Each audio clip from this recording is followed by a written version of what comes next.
अगर आप नहीं पढ़ेंगे तो भैया आपकी पिटाई के अलावा मेरे पास कोई भी चारा नहीं है, कोई भी चारा मेरे पास आपकी पिटाई के अलावा नहीं है। मैं इसलिए नहीं मारता क्योंकि आप ऑलरेडी बचपन में बहुत पिट चुके हो, कभी रिश्तेदारों के चक्कर में, कभी किसी और के चक्कर में। हमारी भी जब हवा चलती है तो बहुत कमर दुखती है। पुराना याद आता है कि कैसे कैसे पिटे थे। बचपन गांव के बच्चों का सिर्फ पिटाई से गुजरता है। उनकी फिक्स होती है कि दिन में 4 बार होगी होगी। सुबह उठने पे होगी एक बार, उसके बाद 11 या 12 बजे के बीच में होगी, फिर 3 और 4 के बीच में, फिर 8 से 9 के बीच में पिट के वो सोते हैं। गांव के बच्चे की फिक्स है 4 बार पिटे। छोटी छोटी बातों पे ही होगी। मान लेते हैं घर में कोई रिश्तेदार आ गया, तो गांव का बच्चा क्या होता है बेचारा, बड़ा भुक्कड़ सा होता है। मतलब आप तो पता ही है क्या मिलेगा, रोटी सब्जी, दिन रात रोटी सब्जी खाए रहे, कुछ नहीं, इसके अलावा कुछ नहीं कि भाई उसको गाजर का जूस मिल रहा है ये वो। सुबह उठ के 1 लोटा भर के चाय लेगा पहले तो, तब उसकी एक आंख खुलती है, फिर बोलता और लूंगा। 1-1 रुपया दे दिया जाता है हमें खुद ही। मैं आपको अपने टाइम की बात बता रहा हूं, ज्यादा पुराना टाइम नहीं है। हमें खुद 1-1 रुपया दे दिया जाता था कि अपनी चॉइस का नाश्ता करो। बस ये गांव में थोड़ा अलग फैसिलिटी है कि शहर में तो पोहा बन के रख गया, सबको खाना है भाई, ठीक है।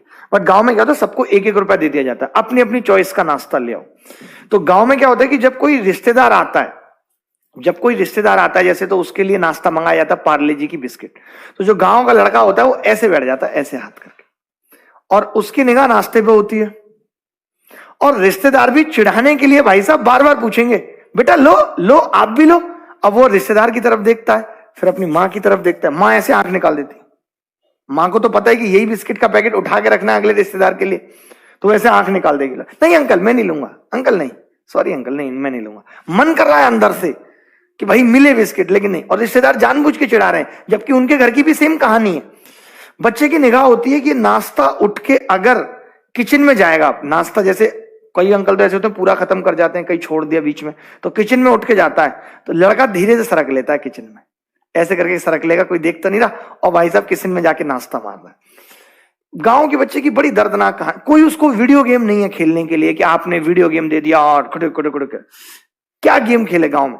मेढक पकड़ लिया, चुहिया पकड़ ली भाई साहब, धागे से बांध ली, उसे ही खेल रहा है। पीछे बड़ी चुहिया, फिर खींच दी पीछे की तरफ, अकेली चुहिया पकड़ ली, चिड़िया पकड़ ली, ऐसे काम करेगा। थकता नहीं है भाई साहब, मेढक थक जाएगा, भाई छोड़ दे अब तो छोड़ दे, हमें भी कुछ करना है मेढकी के साथ। तो बहुत अजीब ही लाइफ होती है गांव के बच्चों की। जगाया भी जाता है तो बहुत बेतुके और बदतमीज तरीके से उनको जगाया जाता है। सुबह सुबह भैंस डकराने लगती है उस तरीके से। मुझे बड़ा दर्द लगता है, अपनी उस पुरानी जिंदगी को याद करके मजा भी आता है, और कई बार जब मारें याद आती हैं कि कैसे कैसे पिटे थे, झाड़ू से लेकर के। ऐसा कोई हथियार नहीं होता, माँ के हाथ में चमचा होता तो चमचा फेंक के मार देती है।